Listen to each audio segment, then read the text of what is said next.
첨단 기술의 싸움이 된 전쟁터.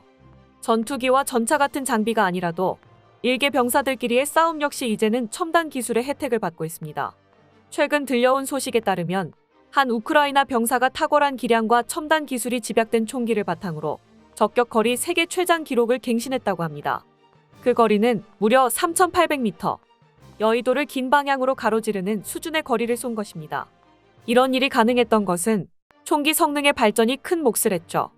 이 소식은 한국군에게도 주목할 만한 내용이었습니다. 우크라이나가 저격에 사용한 것과 비슷한 종류의 총기를 현재 한국도 개발하고 있기 때문이죠. 자세한 내용을 함께 알아보겠습니다. 지난 19일 우크라이나 매체 키이우 인디펜던트 등에 따르면 우크라이나군은 보안국 소속 저격수가 3,800m 떨어진 거리에서 러시아군을 쏴 맞췄다고 밝혔습니다. 이는 이전 세계 기록인 3,540m를 넘어선 기록인데요. 공식적으로 확인된다면 역대 최장 저격거리 기록이 됩니다. 트위터, 텔레그램 등 소셜미디어에 공개된 영상을 보면 확대돼 흐릿하고 흔들리는 화면 속에 3명의 병사가 보이는데 그중 1명이 총격을 받은 듯 갑자기 쓰러지고 뒤에 있던 2명이 놀란 듯 몸을 숙이는 모습이 담겼습니다. 영상은 우크라이나 측에서 촬영한 것으로 보이는데 총성이 들린 8초에서 9초 뒤에 표적이 된 병사가 쓰러진 것을 확인할 수 있습니다. 총알이 음속보다 더 빠르다는 것을 생각하면 스코프에 보이는 다른 러시아 병사들은 옆에 있던 동료가 아무런 낌새도 없이 갑자기 고꾸라진 것을 보고 나서야 총성을 들었을 것입니다. 아니, 어쩌면 쏜 장소가 너무 멀어서 총성을 제대로 듣지도 못했을 수도 있습니다. 저격수가 전장의 공포인 이유 그 자체죠. SBU 측은 저격수가 놀라운 거리에서 효과적으로 작전할 수 있는 탁월한 능력을 선보였다면서 SBU 저격수는 성공적인 사격으로 세계 기록을 세웠다. 이전 세계 기록을 약 260m나 깨뜨렸다고 밝혔습니다. SBU 저격수는 우크라이나에서 자체 제작한 호라이즌 로드를 사용한 것으로 전해졌습니다. 이 소총의 공식적으로 알려진 유효 사거리는 2.5km이며 스톡을 펼친 소총 길이는 182cm에 달합니다. 이 소총은 산악지역, 사막 및 기타 접근하기 어려운 작전 지역에서 효과적으로 작전을 수행할 수 있도록 설계된 것으로 알려졌죠. SBU 측은 보안국 특수요원이 우크라이나에서 제작된 소총을 사용해 기록을 세웠다는 점은 매우 의미가 있다고 덧붙였습니다. 미국 매체 뉴스위크에 따르면 기존 세계 기록은 지난 2017년 캐나다 특수부대 소속 저격수가 이라크에서 세운 기록인 3,540m입니다. 이전에는 영국 저격수 크레이그 해리슨이 2009년 아프가니스탄에서 탈레반 요원을 2,475m 거리에서 맞춘 기록을 세웠었습니다. 다만 뉴스위크 등 외신은 SBU의 주장을 독립적으로 확인할 수는 없었다고 전했습니다. 전장에 가져다주는 공포가 큰 만큼 저격수가 적군에게 사는 증오의 크기도 큽니다. 저격수가 생포라도 당하는 날에는 갖은 고문을 각오해야만 하는 정도죠. 그래서 우크라이나 측에서는 저격수의 신원 등을 일체 공개하지 않았습니다. 세계 기록을 세운 우크라이나 병사는 그 명예를 누릴 기회를 가질 수 없었는데요. 그래도 저격수들 사이에서는 이런 일은 흔하다고 합니다. 직전 최고 기록을 보유하고 있던 캐나다 저격수 역시 월리라는 코드네임만 전해질 뿐 신원 자체는 베일에 쌓여있죠. 월리의 기록이 세워졌을 당시만 해도 전문가들은 인간의 저격 능력의 한계에 도달했다는 평가였습니다. 직전 기록을 1km 이상 뛰어넘었던 기적적인 한 발. 이때 월리가 사용한 총기는 맥밀란사의 TAC-50으로 캐나다군의 표준 원거리 저격용 대형 라이플이었습니다. 12.7mm 구경탄을 사용하고 유효 사정거리는 1600m였습니다. 월리는 이 유효 사정거리의 2배가 넘는 거리를 풍향과 풍속, 온도, 습도, 대기 환경, 심지어는 지구 자전까지 고려해서 정확히 타격했습니다. 캐나다군 관계자는 공습작전을 시행할 경우 민간인 피해가 우려되어 정확한 표적 제거가 필요했고 장거리에서 정밀 저격을 실시했다며 당시 적격 상황의 모든 데이터는 카메라와 수학적 계산 기록으로 정확하게 측정되고 있었다고 밝혔습니다. 이번에 우크라이나는 이런 기록을 뛰어넘은 것인데요. 전문가들 사이에서는 극단적인 장거리 저격을 위한 전용 총기가 큰 역할을 했던 것으로 여겨지고 있습니다.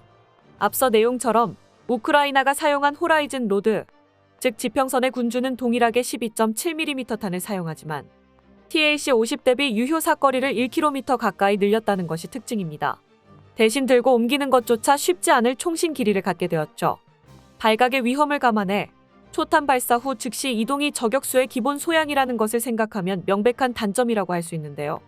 우크라이나가 과거 공개했던 저격수 훈련 장면을 보면 이에 대비해 애시당초 초탄을 들키지 않기 위해 건물 창가에 기대지 않고 건물 깊숙한 곳에서부터 사격을 한다는 것을 알 수 있습니다. 우크라이나는 이처럼 자체 개발 총기와 이에 맞춰진 훈련 및 양성 과정을 통해 저격병의 수를 늘려가고 있습니다. 미 월스트리트 저널에서는 얼마 전 우크라이나군 저격수들의 활약상을 전했던 바 있습니다. 매체에 따르면 우크라이나군은 대반격이 정체되자 그 돌파구를 마련하기 위해 저격수를 적극 활용하고 있습니다. 특수부대 저격수 출신으로 훈련을 담당하는 루슬란 슈파코비치는 저격만으로 전쟁을 이길 수는 없지만 특정 시점, 특정 지역에서 전황의 전기를 마련할 수는 있다고 강조했죠. 미 육군전쟁대학 교장 출신 로버트 스케일즈 예비역 중장은 공격을 준비하던 부대의 소대장이 저격되면 부대가 혼란에 빠진다고 강조했습니다. 러시아군은 서방과 달리 주임 원사나 사병 출신 장교가 없기 때문에 전적으로 장교들에 의존합니다. 러시아군 장교들은 복장과 군화가 사병들과 달라서 멀리에서도 쉽게 식별되죠. 저격수들은 적군과 아군 사이의 무인지대로 침투해 최대 9일까지 활동합니다. 이 기간 동안 본대와 교신을 차단하며 필요할 경우 후방의 보병 부대가 이들을 엄호합니다. 결국 저격수들은 바흐무트 지역 전투에서 큰 역할을 해냈습니다. 근접전을 벌이려 다가오는 러시아 바그너 그룹의 파상 공격을 여러 차례 막아냈죠. 이처럼 저격수 편제는 여전히 전장에서 그 효용이 매우 큽니다. 그렇다면 한국은 어떨까요? 한국 역시 유사시에는 요인 암살이나 거점 방어 등 상황이 많을 것이므로 저격수에 할 일이 굉장히 많을 텐데요. 현재 대한민국 국군에서는 여러 특수부대가 저격수를 양성하고 있습니다. 육군 특전사, 해군 특수전전단, 각 군의 군사경찰특임대가 저격수 편제를 갖추고 있고 육군의 전방보병사단은 대대마다 저격반을 두고 있죠. 해병대에서도 저격수를 전문적으로 양성하고 있습니다.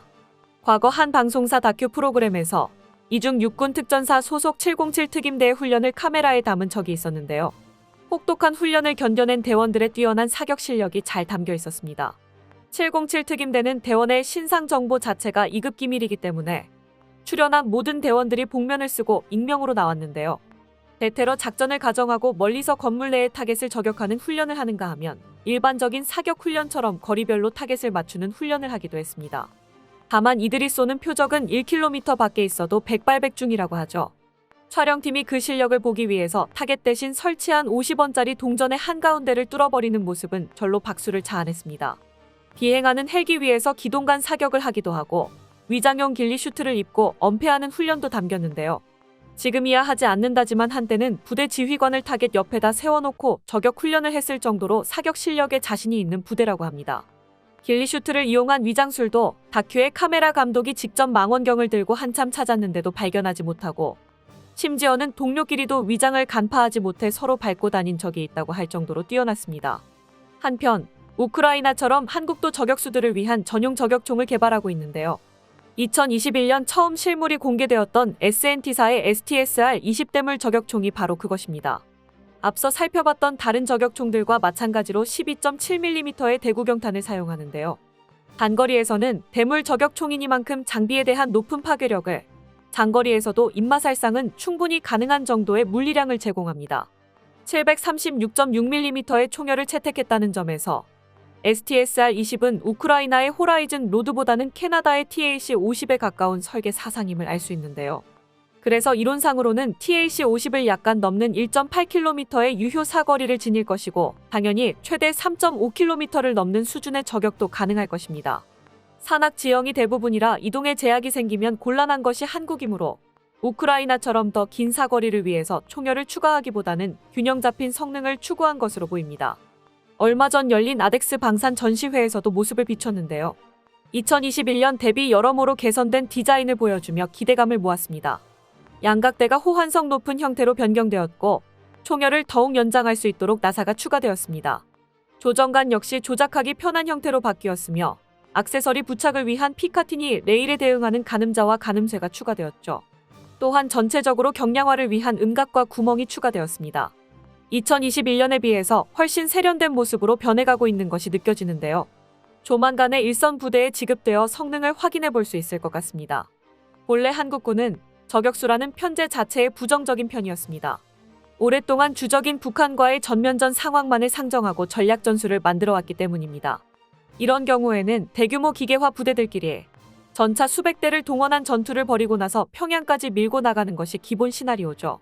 당연히 최소 장갑차 수준 이상의 대화력을 쏟아붓는 싸움이라서 아군 저격수가 할 일이 그다지 없고 적 저격수는 중화기를 끌어와서 해당 구역제로 뒤집어 엎는 것으로 해결할 셈이었습니다. 다만 기술이 발전하면서 등장한 대물 저격총은 기갑 무기에게도 위협이 되는 수준이 되었고, 이제는 북한도 승산 없는 전면전보다는 현재 28 전쟁에서의 하마스처럼 게릴라 전술을 들고 나올 가능성이 대두되고 있습니다.